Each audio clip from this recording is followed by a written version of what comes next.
All right. Good morning, everyone. I appreciate all of you joining us live and wherever you're watching on Facebook and YouTube. Good afternoon, good evening if you're watching at different times. This is our daily edition of My Empowered Political Life. It's March 31st, 2025.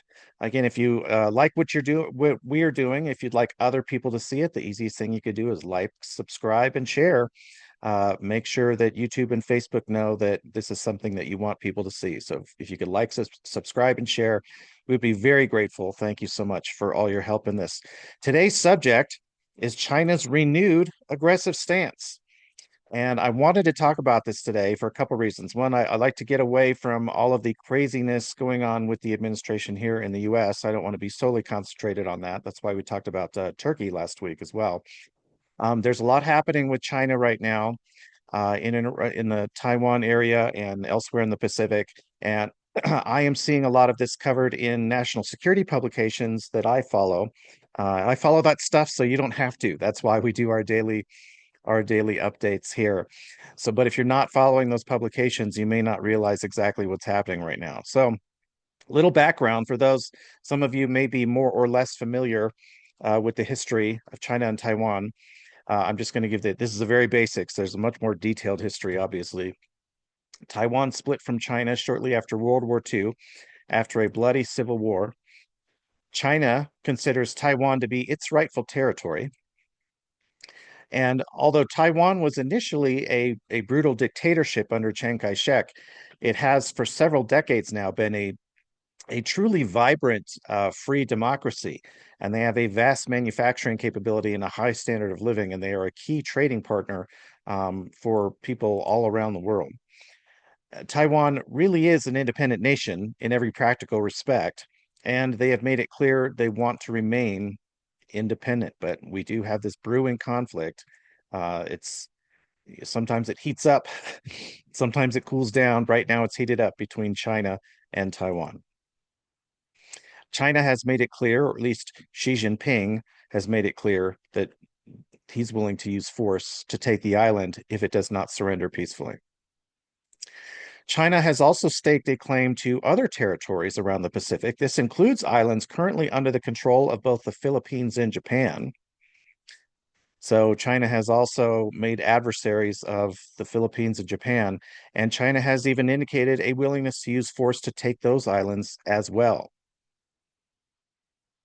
In recent years, China has taken an increasingly aggressive stance toward its neighbors. And this aggression is not merely directed at Taiwan, but as I said, also the Philippines and Japan, and believe it or not, even Australia. So now they're taking on a whole bunch of folks. The United States, as you may know, has a mutual defense treaty in place with all four of those nations we just mentioned.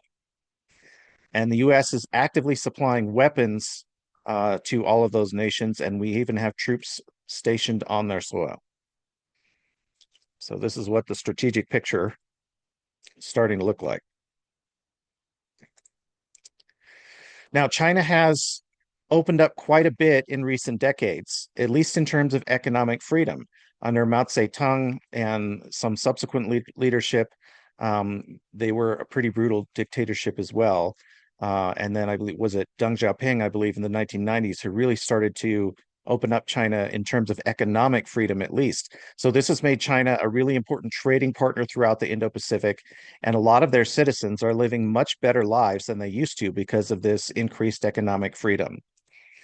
Uh, Despite that progress, the Chinese Communist Party, still a one-party state where the party and the state are not really separable.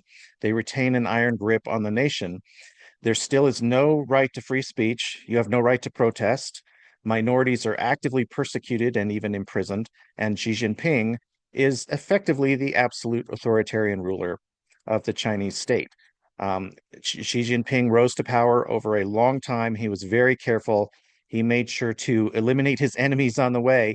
So, although in theory the Communist Party could remove him, his opposition has been effectively neutralized, and he appears to have absolute control. China, Russia, and North Korea now are closely cooperating, as you may have read, and China and North Korea are each participating in some fashion in the aggression against Ukraine. China through weapon supplies, North Korea through actually supplying troops to the front lines in Ukraine. So this is the sort of the new axis we're looking at. And they are even sharing intelligence, and together they are learning from the Ukrainian conflict. Now, China's aggression towards Taiwan has been ramping up in recent years, and it has been ramping up again just this month. And they do look to be preparing to blockade the small island nation of Taiwan. This graphic is something I was able to find in a national security publication. It shows the Chinese naval movements around Taiwan from March 2024 through March 2025. And if that looks like they're blockading the island, you would be right. It sure looks like that. All they have to do is basically, right now, they're not saying it's a blockade. Now they're saying it's just continuous naval exercises. But tomorrow they could say now it's a blockade and stop all shipping and air traffic to the island. China is being more aggressive towards Japan with their Coast Guard vessels openly violating Japanese waters, especially around the so-called Senkaku Islands. So I put the Coast Guard in quotes there. And this is a picture of your typical Chinese Coast Guard vessel. Their Coast Guard is a misnomer. These are naval frigates and naval destroyers that have been repainted to say Coast Guard on them. But it's the Chinese Navy, make no mistake.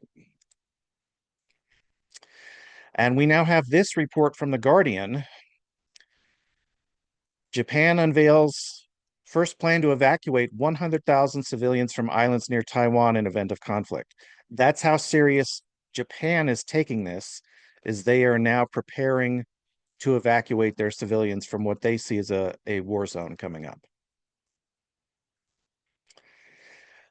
Here's something I haven't seen spoken about a lot in American media, but China is deploying a new type of landing barge.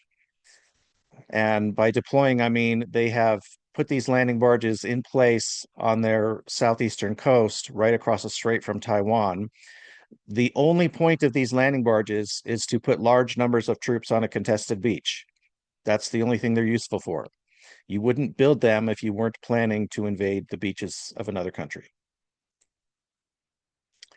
So let's be clear, there's no longer any secret that all sides are preparing for a potential shooting war. And here's some more signs other than what we just talked about in the last few minutes. China is building hospitals designed to treat large numbers of combat casualties. And again, they're building these hospitals close to Taiwan where their combat casualties can be flown in. China's aircraft regularly conducts sorties over Taiwan, trying to provoke a response. Sortie is just the Air Force sort of terminology for a mission, going out on a flight on a mission. And they're flying into Taiwanese airspace, basically hoping that Taiwan will respond and shoot at them to give them an excuse. So far, Taiwan has shown a lot of restraint because they don't want to be the ones who start this. As we said, China's Navy is in a position to initiate a blockade at any time. And as we also said, they are now actively testing Japan's naval readiness around Japanese waters. Additional signs of war preparation. Taiwan is now spending over 3% of their GDP on defense. This is considered very high by the standards of most nations in the world. It puts them on par with the United States in terms of defense spending. Australia is increasing defense spending to over 2% of GDP. This will be the highest level of defense spending Australia has ever had, and they are purchasing large numbers of new weapons from the United States. The US has stationed long-range anti-ship missiles along with additional troops in Japan and the Philippines. So we now have readiness there, and these long-range anti-ship missiles are a new system that's come online in the last few years that are supposed to have they have sea skimming ability and the ability to evade radar and hit Chinese ships from a long distance away. The Japanese Navy is now becoming increasingly active, you might even say aggressive, in the South China Sea. Recently, when the Chinese so-called Coast Guard violated their waters, the Japanese Navy came charging in. They had a non-shooting dispute, you might call it, and the Chinese were forced to withdraw. And the United States is reorienting its entire defense strategy to the Western Pacific. We realize now that just realistically, we cannot fight on two fronts. And so Europe is becoming less of a priority, and China is becoming the defense priority. And our Secretary of State, Pete Hegseth, has recently traveled to Japan and the Philippines and re-emphasized that America has an unwavering commitment to defend the area and to protecting our allies in the area. So again, like, subscribe, share. Thank you so much for all your support. We are so grateful. This is something we've been enjoying doing. And again, remember, we are reading a lot of this news, especially in some of the more obscure publications, so that you don't have to. You can get your morning update from us. Now let's get to Doors and Corners, a segment that's becoming more popular. I hear a lot of people saying they love the Doors and Corners segment, where we look at what's coming. Now, I'm not saying there definitely will be a war. But usually, when all sides are taking these levels of preparations, conflict becomes more likely.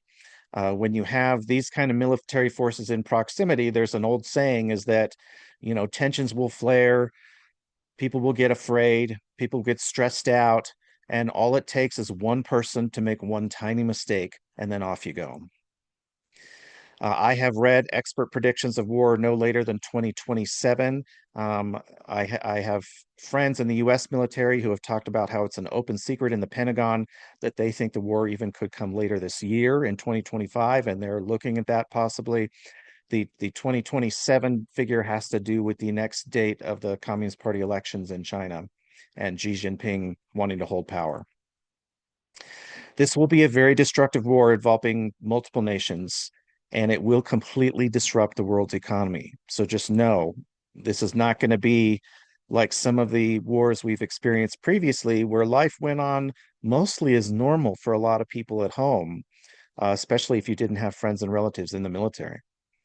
This is exactly why the last three administrations, Obama, Biden, and Trump, all have taken steps to make sure that the US is increasing our domestic industrial capacity and that we can do this independent of Chinese technology. Now, such a war is likely to start with a Chinese first strike on American and Japanese bases. So don't be surprised when you say, wait, why did they attack us? This is to make it harder for the US and Japan to respond and defend Taiwan. So bases in Okinawa, the Philippines, Guam could get hit before they even hit Taiwan. Another first strike, something to be prepared for, may involve an attack on the North American electricity grid, along with our water supplies, internet systems, and other basic infrastructure, even healthcare systems at hospitals, you name it. Former FBI Director Christopher Wray admitted in a Senate hearing a couple years ago that they are aware that the Chinese have already implanted viruses in all of these systems in the US and Canada. And the US is working hard on ways to counter that, but you don't know if your countermeasures work until it actually happens. And why would they do this? Why would they attack our infrastructure and electricity? To create confusion here in North America to stop the United States from responding. Now, the Chinese, I do believe, would prefer that Taiwan simply surrender without a fight. I think they realize just how bloody this would be. Taiwan's geography and the preparations of the Taiwanese government would mean it's going to be very hard to conquer them through force. It's going to kill a lot of Chinese young men. They would rather not have that. But the Taiwanese, at the same time, have made it very clear they are willing to fight and they are not surrendering. And the other thing here is Xi Jinping has invested all of his political capital in retaking Taiwan, which means he cannot back down with losing face and looking weak in front of the party, because that's about the only way he could lose power is to look weak on this issue. So what can you do? Let's talk about preparation. Diversify your income and investments so you're not reliant on any one thing as much as as much as you can, diversify. Make sure you stock enough food and fresh water for yourself and your pets to last a bare minimum of 2 weeks. 3 months is better. Why? Because of what we said a minute ago about if this war happens, there's a chance that our infrastructure grid could be shut down, and it could take weeks or months to get it back up and running. And that depends on where you live. Some locales and some states will get it back up faster than others. And you might know better than I do whether your locale or state could get it back up and running. But this is just a good idea regardless, not even just because of a potential war involving the US and China, but because of natural disasters or computer viruses or you name it. It's always good to stock food and fresh water for yourself and your pets, minimum of 2 weeks. 3 months is much better. Have plenty of rechargeable batteries on hand and keep them charged, and make sure you have solar panels on hand that can recharge them as you use them so that hopefully you can keep some of your devices and electronics and radios up and running and keep trying to get news. Now, and here's the thing. I want us all to understand that preparation is not the same thing as being scared or being worried. There's no point in being scared or worried. I'm just saying be reasonable, be cautious, and prepare. And some of these preparations are a good idea no matter what. Regardless, this is a good reminder for us because it's a looming potential war that we hope doesn't happen. And I don't know what the chances are of it happening, but these are preparations we all should be doing anyway. We shouldn't sit around and be terrified about war. Don't be terrified around about earthquakes or grid shutdowns or weather. Just be prepared and do your best and don't stress over what you can't control. Again, thanks so much, everyone. We appreciate all of you, and we will see you on tomorrow's episode where I'm preparing something interesting and troubling for us to talk about.